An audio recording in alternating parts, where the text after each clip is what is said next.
Hello, friends, and welcome back for another episode of your favorite podcast, Petty Daydreams. I like to say that every week we break it down, we give advice to a listener, we discuss a topic that's relevant to modern women, so something that I feel like will either, help you feel better about your place in life or expand your horizons or introduce you to a different perspective. And then we have a hot take, which is everybody's favorite part of the episode, right? Where I successfully or unsuccessfully critique something dumb I saw on social media that week. So more often than not, that's perhaps the only political part of this episode.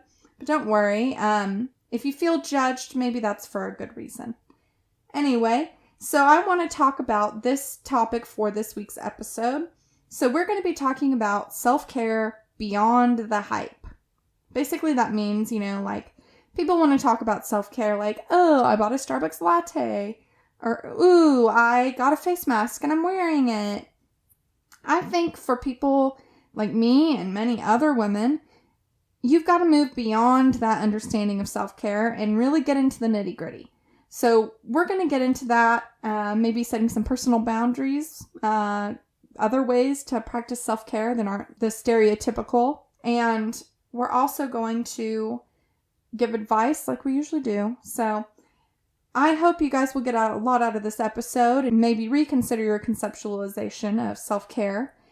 And also, guys, as the listener base grows and we have more people downloading the episode, I think it's important to say that I did not forget about making a Facebook group. I think that's part of, my build out for the next year, or not next year, until 2021, okay? I'll give a shorter timeline. I want to make a Facebook group, though, where we actually connect to each other and we actually get something out of it.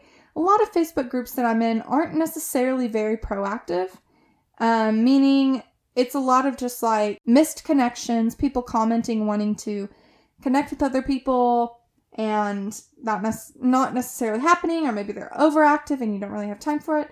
I want to find something in the middle where maybe we can set goals with one another and have different guests come in and answer our questions about specific topics, maybe twice a month or something. So I would really love your feedback on this. What would be most helpful to you? And yeah, so let's just dive right into the episode and get right into self-care.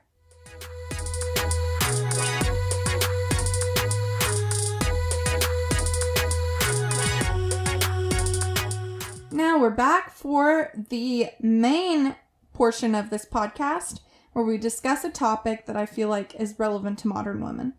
So this week we're discussing self-care beyond the hype. I think that's going to be the title of this episode. Don't be surprised if you see it as such, and don't be surprised if it's changed. But essentially what we're going to get into is self-care is often discussed in very reductive terms. Basically, people want to talk about self-care, but it's very superficial. It's on a superficial level. Like, I'm going to wear a face mask. I'm going to get my nails done. I'm going to, make a nice meal, or I'm going to pick up a nice meal and stuff like that. All of those things are, part of self-care. Like, let's just take it a level higher. Let's talk about the next step of self-care. Sometimes self-care looks like telling people, no, I can't make it to your event. Sometimes self-care looks like saying no to yourself. You want to schedule another client for a day that you're already going to be overbooked. You've got to tell yourself no, and you've got to learn how to have the language to tell other people no as well. Maybe you're stuck into this mindset of toxic positivity where you're basically saying, oh, I can get through this, I can do this, when you obviously are very tired, you're not the right mental capacity, and you're just going and going and going until there's almost nothing left of you. Maybe it looks like, you have a mental illness and you're depressed. Maybe it looks like taking the first step and scheduling an appointment with a therapist. Maybe it looks like having weekly discussions with your therapist. Maybe it looks like incorporating exercise into your lifestyle, maybe cutting out caffeine for your anxiety. So self-care should go beyond the little things that maybe take an hour or less. I want to talk about a couple things inherent in this. So in your self-care, a lot of times people want to wrongfully say that women who are prioritizing themselves first are being selfish. I think that is probably the most common thing people will say to people. It's not unheard of for like a mother especially to need a couple hours away from her kids to realize her autonomy and stuff like that. And yet people will tell her she's being a bad mother, or I love being around my kids all the time. What's wrong with you? Just another example of also the way people want to judge other people or hold them to unrealistic standards when you couldn't fit those same standards yourself. Like, if you believe that you do not need a break ever, then you're lying to yourself. Finding time too. I mean, you can't really let those critics control your life. I know that sometimes people will feel like, me wanting to stay home instead of going out to a party or something when I'm already very taxed. I'm not going to be enjoyable to be around. It's going to take a lot of energy for me to actually participate and join in on discussions at the same level I normally would. And saying no, sometimes people will be like, oh, why? What's going on? Stuff like that. Or they'll just be annoyed. Or they'll stop inviting you to things. I think we need to create this kind of environment where, A, we are not accusing those women of being selfish, and B, we are allowing our friends and our family and our loved ones and just random strangers or coworkers to say, I need space, I need time, I need a break for myself, and to fully support them in that decision. So let's talk about maybe 5 suggestions I have for things everybody should do on a deeper level to take care of yourself. So the first thing I would say, and I know a lot of people struggle with this, I still struggle with this, is 1, you want to be able to learn to say no. So, like in the whole yes man thing, maybe this is like the opposite problem. So you've got to be able to say no to everything. No, that's not really where this is going. But I'm saying that like when something's not going to be good for you, or you don't have time, or maybe you're overbooked, maybe you're going to be too tired when that thing comes about, or maybe like you've already done enough and you're overextending yourself by saying yes to another project, another paid project even. Not being able to say no is going to trap you. And so it's very important to learn how to say no. Like, say no because you're prioritizing yourself. By saying no, you're saying yes to yourself. Because the world will take from you. You've got to be able to set up boundaries and basically block out the things that are going to not necessarily harm you, but stretch you beyond what is healthy. So that brings us to number 2, setting boundaries for yourself. So March 2020, we discovered something called remote work, which is something I've been practicing for a long time as a realtor. I like working at my home. Sometimes there's distractions at the office. Sometimes I want to go to the office and stuff like that. But during this pandemic, I'm not really going anywhere where people aren't actively wearing masks like all the time. So I've been working at home a lot, and I'll wake up and it will be like I start working at like 9, and then all of a sudden the sun is setting and I am really freaking tired, and then I don't have any time for myself. Then we go to bed at 10:30 now. In the course of that day, I'm working like almost the whole time. Maybe I'll take a break from lunch or something like that. But I do that 6 days a week, and I work 7 days a week. So at some point, I need to say, okay, you need to change your schedule around. You need to say, I'm going to work between these hours, and I'm going to say no to any requests that people put in on the weekend. Because I already have set hours that I work on the weekend, and that's about 4 or 5 hours on Saturday when I'm doing open house stuff and showing houses, etc. So you've got to be able to also tell yourself no. That is setting boundaries with yourself, and it's a very good thing. You, of all people, know your limits. So it's very important that when you know your limits, you actually apply those limits. And do not forget time for doing the things you enjoy. So if it is like the things I mentioned, like a face mask or maybe a movie night or maybe getting your nails done or something like that, make sure you're scheduling that in several times a week. Not just like, I've worked 50-hour weeks for 2 weeks. Maybe I should go somewhere this weekend for Saturday and also work at the same time. Don't do that. Be better to yourself. Make it easier on yourself. I would say number 3, so for self-care that gets beyond the surface level, find something that helps you reset spiritually and mentally. So this includes things like meditation apps. There's guided meditations you can find.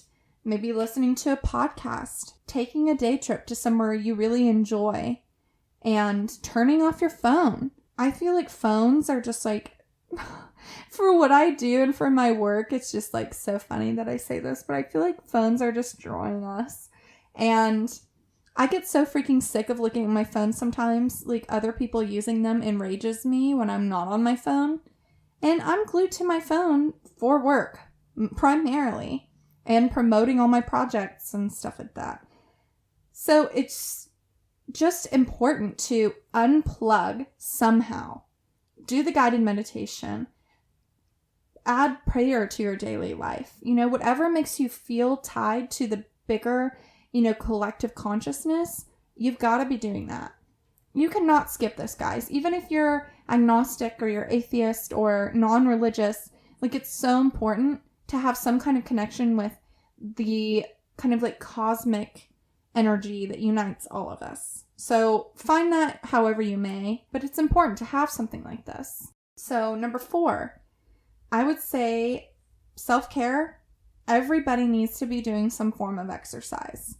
Our bodies thrive when we are getting physical activity.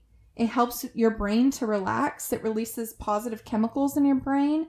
If you already struggle with, mental health issues, stuff like that, exercise will only make things better.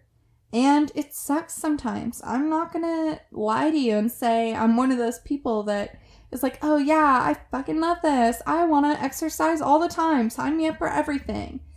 Instead, integrating it into your life looks like, we got a bike, for example, this last weekend for me. Secondhand, it doesn't have to be anything nice, shiny, or new. And we've just started riding the bike to run errands because we live near a district where there's food, there's coffee, there's whatever else. So we can run some errands around the neighborhood, or we can bike down to another district. We're within 3 miles from a lot of stuff. So it's really helpful, if you're just instead of getting in the car where I'm with me, with my OCD, I'm going to have to take a shower after. It's nice to just get on the bike and just go. It's going to take you about double the time, but you need to take a break anyway, like we just talked about. Take a mental break. Get off your phone. So it looks like that. Or maybe you're well, I'm just going to run around the block, or I'm going to take a 20-minute walk. Guys, the benefits of walking are extreme. Just walking. You don't have to be going fast. Just walk somewhere. Look into the research on this if you don't believe me. And also activities. I never really played sports in high school or anything like that. I kind of regret that I didn't know. I swam for a year, but we recently got into tennis. Grab a tennis racket and some balls. There's tons of public courts in Oklahoma City, and you can get your own space if you know where to look. So if you're looking for a private tennis court, let me know. I will send you a message with the tennis court that we like to go to that nobody else is ever there. But we'll have to set up some kind of custody schedule, okay? Because we like to go and not have anybody bothering us because I'm, social distancing to the max. if it's a hurdle for you to integrate exercise into your life, find small ways to put it into your life. And sometimes also just get outside, sit on your lawn, something. It helps to be outside, connected with nature. So I would say my final point, and I'm really hoping I didn't skip one. My final point would be that, for self-care, you really need to put people around you that will hold you accountable and love you for who you are. This is people like, not necessarily people that you set goals with and you hold each other accountable, like accountability partners, but people who know you and know your goals in life and know your passions and know who you really are. And when you stray from that, they're going to hold you accountable. And when you're hurting yourself with working too much or something else or substance abuse, whatever, they're going to say, this isn't like you. How can I help you? That is perhaps the greatest self-care you can set up for yourself. Maybe that's friends. Maybe that's friends that are like family. Maybe that's your family. Maybe it's an internet group. It doesn't matter where it comes from. It's just important to have people around you that you know you're loved by. So that's kind of like going beyond the general and the self-care thing. I would love to have somebody on here who's like all about any of those topics. So just reach out. If you know somebody, I'm always taking guests, guys. And it's always great connecting with friends of friends or people here in Oklahoma City or back down in Texas and Austin or Dallas. So just let me know. And if you're having a hard time with these things, maybe we should chat about it. Like, if you have a really hard time setting boundaries with yourself like me, maybe we need our own support group. Like, saying, hey, did you actually set time aside and paint a picture for 2 hours like you said you would? And if they say no, you're like, well, you better go do it now, and you need to just tell everybody at work to shove it. So that's all I have for you on this topic. And it's relevant to women, guys. If you're like, oh, that could be anybody. Yes, it can be anybody. But women, I think, more so than men, are criticized when they decide to take space and time for themselves. So that's why we talked about that today. And next, we're going to give some advice to somebody, which I think a lot of people, especially if you're from the South, can relate to. And yeah.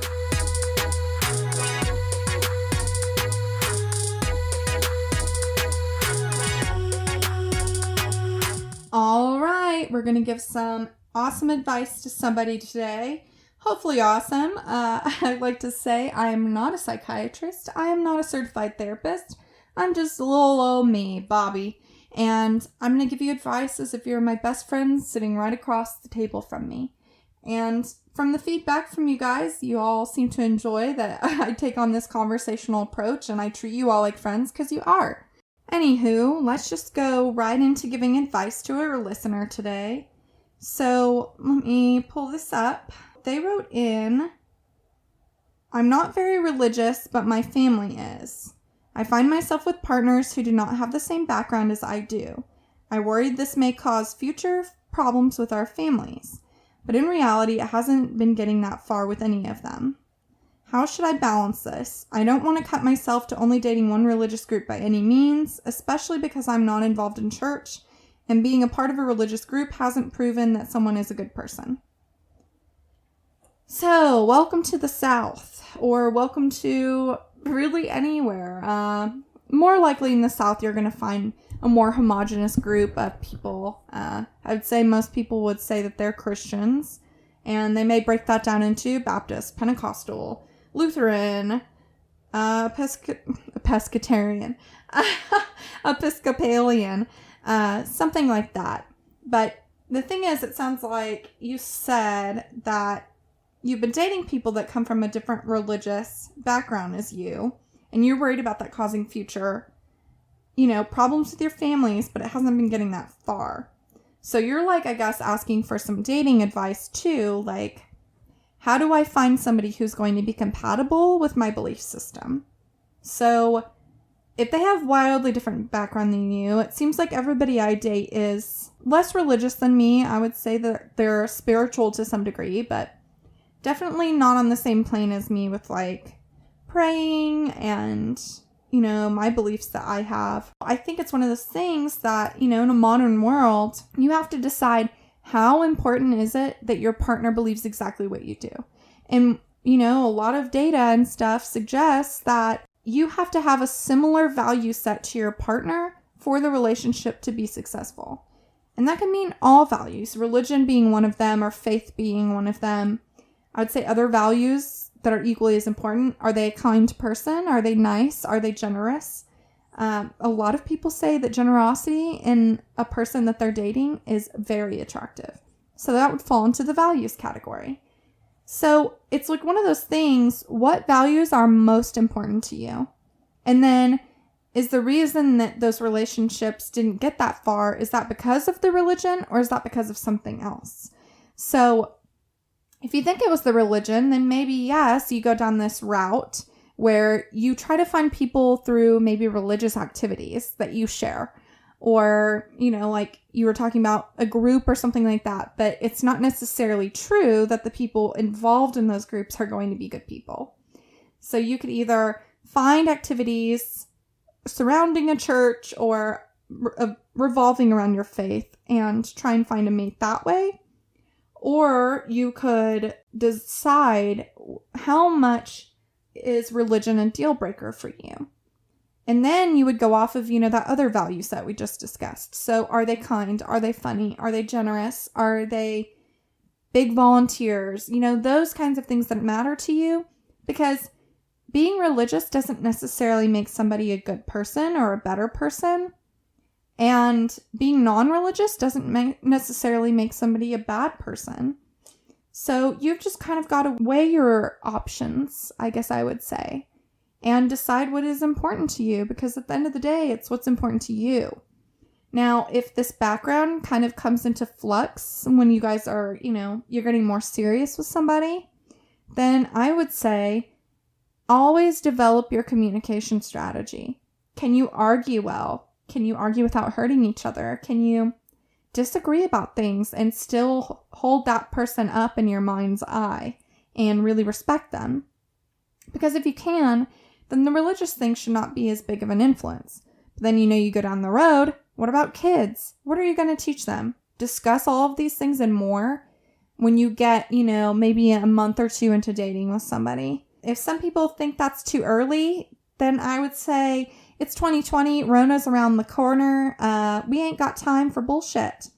So if somebody's all scared off by talking in hypotheticals about the future, maybe they're not mature enough for you, because those are things you should be weighing against other things. Maybe it's not necessarily 2 months in or something like that, because timelines change they are really influenced by your geographic area and the local culture, stuff like that. So like, say if you're in New York, then it's probably going to be a little bit longer before you discuss that. Or maybe your age group factors into it. If you're in your 40s, you're going to be having different discussions than if you are in your early 20s. So decide on the right time, always assess a future partner's values, and I wouldn't worry too much about that coming into conflict with the different backgrounds, because you as partners, you will find a way if it's meant to work out. And if you have different pressure points like your communication, meet up with a couples counselor or something, develop those communication avenues, because you don't want to be arguing with somebody the rest of your life. And you don't want to be feeling misunderstood by somebody the rest of your life. So I hope that's helpful. Definitely write into me if you encounter more issues with this. We can get more specific about something in the future or discuss a different facet of a potential relationship. I would love to do that with you. So thanks for trusting me to give you advice. Guys, to request advice from me is as easy as going online, going to my Instagram, going to my link in bio, and there's an anonymous Google form link right there. And I have it on my website. I have it on my blog. It's very easy to find. So you really don't have an excuse, and I would love to help you. And I may not always tell you exactly what you want to hear, but I will always give you advice with empathy and with understanding. And like I said, like you're my best friend sitting right across the table from me. And let's get on to the hot takes.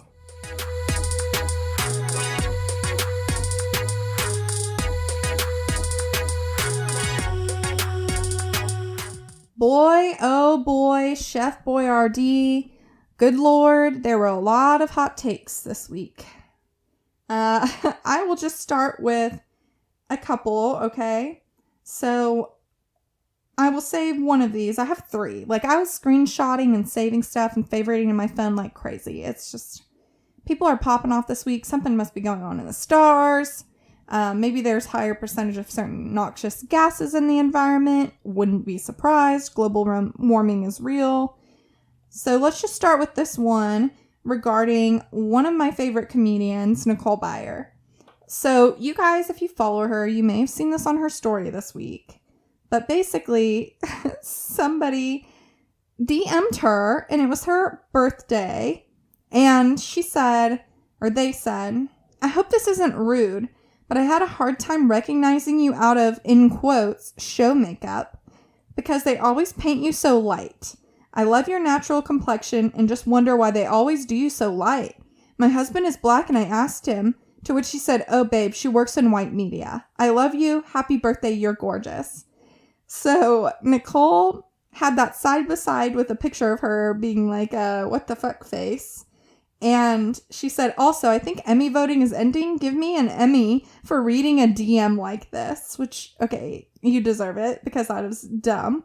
She said, "What kind of question comment is this? It's as if you've never heard of lighting or being darker in the summer. Buy my book. And there you can find a tip on gossiping at home and keeping it at home."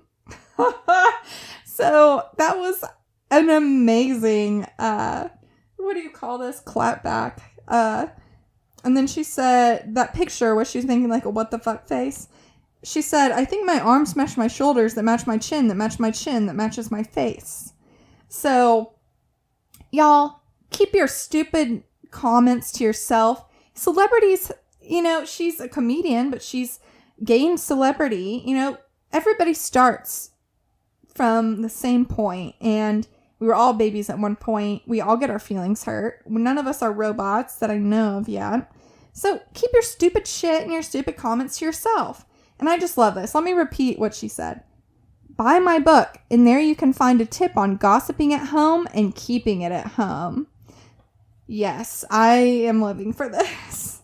So follow Nicole Byer if you haven't. She has a Facebook series. That's how I was first introduced to her before she was on Nailed It. And she is so hilarious. She's just like very insightful, very smart. I enjoy everything that she does. She's just really relatable too. Her laugh is very infectious. So I enjoy her. And Nicole Byer, if you're ever listening to this, happy belated birthday. I'm sorry for idiots like this. So I have something on the other side of a coin, not the coin, because it's not really related to the previous thing. So it's a tweet from somebody who calls themselves Lotus Queen. And it says, 39 children found in Georgia, 25 children found in Ohio, 123 children found in Michigan. Where's the media coverage and athletes on human trafficking? All caps on the human trafficking. If these athletes really want to make a difference, stand up for the innocent children. #SaveOurChildren. Karen, nobody asked you for your perspective on this issue. And I'm getting real sick and tired of people acting like you can't be concerned about multiple things at once. Like, the problem when people want to act like you should be moving attention away from a specific topic onto something else is that they believe that topic is more important. But recently, it's in like a really like self-centered, like, I don't like the actual topic we were discussing, so let's change it to something else, which is what she's doing here. Like, it's no secret that a lot of NBA athletes, a lot of athletes in America that are highly paid, but also putting their bodies at risk every single day. And in college, they can't even take on sponsorships. But a large number of these athletes are black. And they are standing up for Black Lives Matter. They took a knee at football games, and people wanted to have a fucking problem with that. And now you're having a problem with them standing up for themselves, for their communities, for things that bother them every day. Every day, guys. It seems like another black person is shot or wrongfully killed during an arrest, or maybe they're experiencing mental illness and they have a breakdown and they're freaking shot or killed or having their neck pressed on until they die. Every single day. There's somebody new. Okay? So you can't act like police brutality and over-policing of certain communities does not exist. And you can't also be a fucking Karen with a Lotus Queen handle on Twitter and act like you know anything about how they grew up. I can see her picture right here. She's not black. How does she fucking know?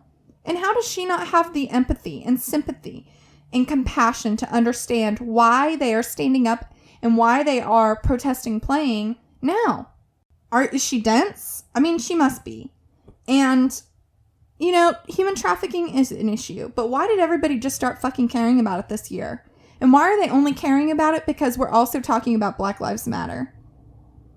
You know, that is very obvious. It's very obvious how people feel. And it's just insane. Like, I guess people don't care. If they're racist now, they're just going to be racist out in the open or have their racist views just out there. And they just don't, I guess they don't care. I guess they feel protected by the current climate in the U.S. But you shouldn't. You should not feel protected because people are going to see you. You're going to get fired from your job. You're going to face repercussions. And you should. Okay? So, you know, if you do want to say you don't know better, you do. You have the internet, you can learn, you know, people even from backgrounds where it was not very, you know, inclusive or accepting of diversity, you can learn to be better. And I think a lot of people around me and who grew up in the South and grew up in the environments we did, you can definitely identify with this and you know there's no excuse. But generally, we're usually telling this to people who are Gen Xers or older. So if you're millennial, I really don't feel like you have an excuse. And if you're going to vote for this president to get a second term, then I don't know, maybe you just like to watch the world burn. But like on this human trafficking thing, if these athletes really want to make a difference, stand up for the innocent children. I'm sorry, if these athletes want to make a difference, they're making a difference because they are saying we're not going to play or we're going to take a knee just to, you know, in reverence to the fact that this country is not equal for all people. They are making a difference. You just don't like the difference they're making. Okay. So that's my hot take on this. So let me collect myself. That one really pissed me off. But guys, spread kindness, spread positivity. Don't necessarily fight with every idiot you encounter online. If you feel like blocking people or unfriending people, do it. Because at this point, there's really not much of an excuse if you're a Trump worshiper. If you have the inability to see gray area and realize that not everything he does is great, he's not like number one evil person, because with few exceptions, I don't think there's very many truly evil people. But like the things he's doing are evil. And the things he's doing are bad. And if you're going to be defending that at this point, 4 years later, then something is very wrong with your thinking and you need to take a second right now. I'm saying this with love and care. You need to take a look at what you're doing and why you think these things. Are they well-researched points? Are they coming from your own experience? Are they coming from facts? You know, just be knowledgeable about the stances you're taking. Just like, you know, I'm going to strive to do the same thing. And if I'm wrong, tell me I'm wrong, but tell me I'm wrong in a very compassionate, caring way, and I'll do the same for you. So, anyway, if you guys happen to see a hot take on social media, send it my way. Okay, baby? Just send it on over. You can use my email, pettydaydreams@gmail.com. If you want to do it anonymously, I don't have that yet, but, you know, you could send me the text or something like that through the anonymous form. So, I hope you are staying positive and finding ways to navigate this day by day. A lot is fucking going on, but we have a responsibility to grow. We have a responsibility to our communities, and we have a responsibility to the people that can't necessarily help themselves, the homeless, people struggling right now to pay bills. You know, we need to come together and we need to try and make actual change happen to make this world more equitable. Because I don't want to raise my kids in an environment like this. And if you're perfectly okay with it and you're in your little bubble, it means you're privileged, okay? If you could just go on and nothing could change in your life, it means you have privilege. So just connect with me, guys. Let's keep these discussions going week after week. I appreciate you listening to every episode. If you've actually listened to every single episode and you can prove it to me, maybe I'll be giving a gift card out or something. Maybe around 2,000 downloads. If you like the podcast, give me an Apple review. Just go on over to iTunes and give me that 5 stars, or say, I love this podcast. Thank you, Bobbie, for making this. I love hearing from you. And I will feel all the flutters in my heart, like a new romance, and feel so loved and great for the rest of the day. If you hate this podcast, I guess thanks for listening all the way to the end. But don't leave me a review, please. If you have a disagreement with me that comes down to my politics or my belief systems or maybe my advice, let's talk about it. I would really love to have these discussions in a reasonable manner. So I'm open to it, guys. I'm obviously not right all the time, although I tell Peyton I am, okay? So I'm human. I'm fallible. So let's just make something together. So as a reminder for this week, try and make a positive change in somebody's life. Even if that just means turning your frown upside down after people have been assholes on the road. And you go into the grocery store and you smile at your cashier and you ask them how they're doing, because I really believe this is very important right now. And as for everything else, I don't know. There's really not much else this week. Next week, I'm going to have an interview on from a local blogger. And yeah, I really think that's going to be super awesome. The music I use throughout this episode and throughout every episode I've recorded up until now is Bright Side by Evan Schaefer. Thanks, man. And that's all I have for you this week. So beyond that, just stay petty.